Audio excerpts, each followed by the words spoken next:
भृङ्गीश्च नटनोत्कटः करिमदग्राही स्फुरन्माधवाह्लादो नादयुतो महासितवपुः पञ्चेषु नाचादृतः सत्पक्षः सुमनो वनेषु स पुनः साक्षान्मदीये मनोराजीवे भ्रमरादिपो विहरताम् श्रीशैलवासी विभो।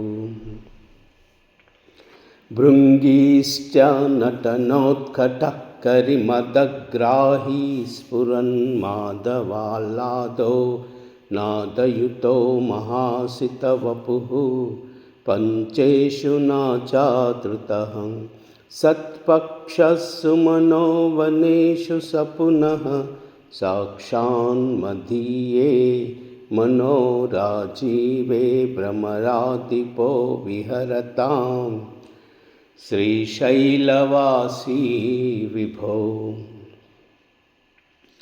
भृङ्गीश्च नटनोत्कटः करिमदग्राही स्फुरन्माधवो आह्लादो नादयुतो महासितवपुः पञ्चेषु नाचादृतः सत्पक्षः सुमनो वनेषु स पुनः साक्षान्मदीये मनोराजीवे भ्रमरादिपो विहरताम् श्रीशैलवासी विभो।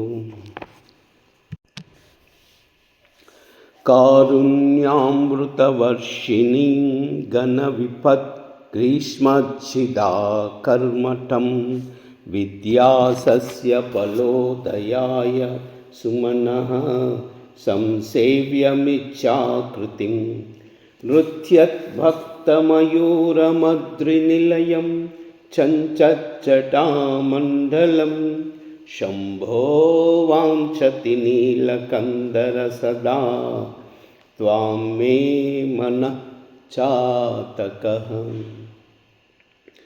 आकाशेन शिखी समस्तफनिनां नेत्राकलापीनता नुग्राही प्रणवोपदेशनिनदै केकीर्तियो गीयते। श्यामां शैलसमुद्भवां गणरुचिं दृष्ट्वा नटन्तं मुधा वेदान्तोपवने विहाररसिकं तं नीलकण्ठं भजे।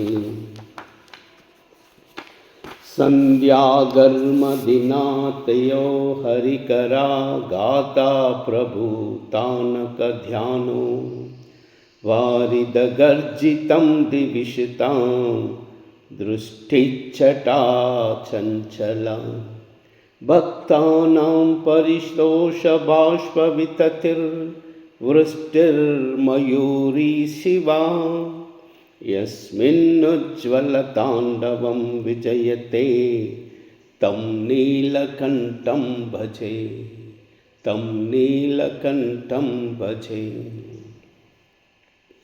आद्यायामिततेजसे श्रुतिपरै वेद्याय साध्यायते विद्यानन्दमयात्मने त्रिजगतः संरक्षणोद्योगिने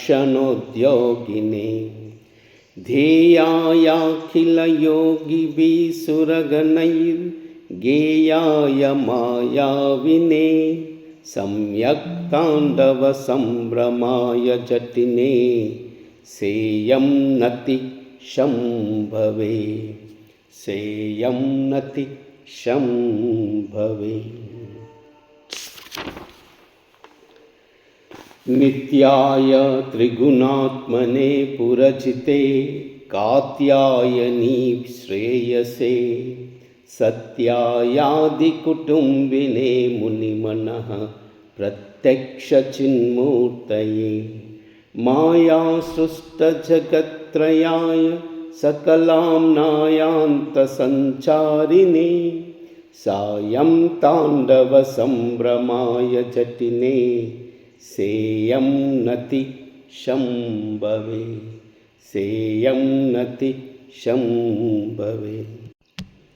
नित्यं स्वोदरपूरणाय सकलानुद्दिश्य वित्ताशया व्यर्थं पर्यटनं करोमि भवतः सेवां न जाना प्रभो।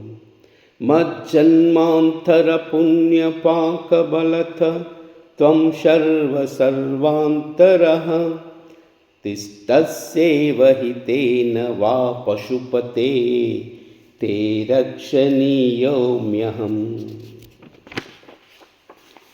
एको वारिजबान्धवा क्षितिनभो व्याप्तं तमोमण्डलं विद्वालोचनगोचरोऽपि भवति त्वं कोटिसूर्यप्रभः।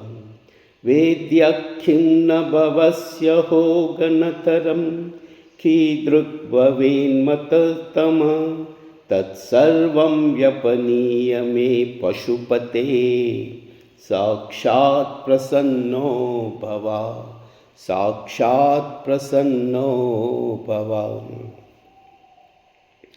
हंसः पद्मवनं समिच्छति यदा नीलाम्बुदं चातकः कोकः कोकनप्रियं प्रतिदिनं चन्द्रं चकोरः तथा चेतो वाञ्छति मामकं पशुपते चिन्मार्गमृग्यं विभो। गौरीनाथ भवत्पादाब्जयुगलं कैवल्यसौख्यप्रदं कैवल्यसौख्यप्रदम्। रोदस्थो यहृतः श्रमेण पथिका छायान्तरो वृष्टितो भीतः स्वस्थगृहं गृहस्थमतिथिर्दीनः प्रभुं धार्मिकं दीपं सन्तमनास्कुलश्च शिखिनं सीतावृतस्त्वं तदा चेतः सर्वभयापहं व्रजसुखं शम्भो पदाम्भोरुहं शम्भो पदाम्भोरुहम्।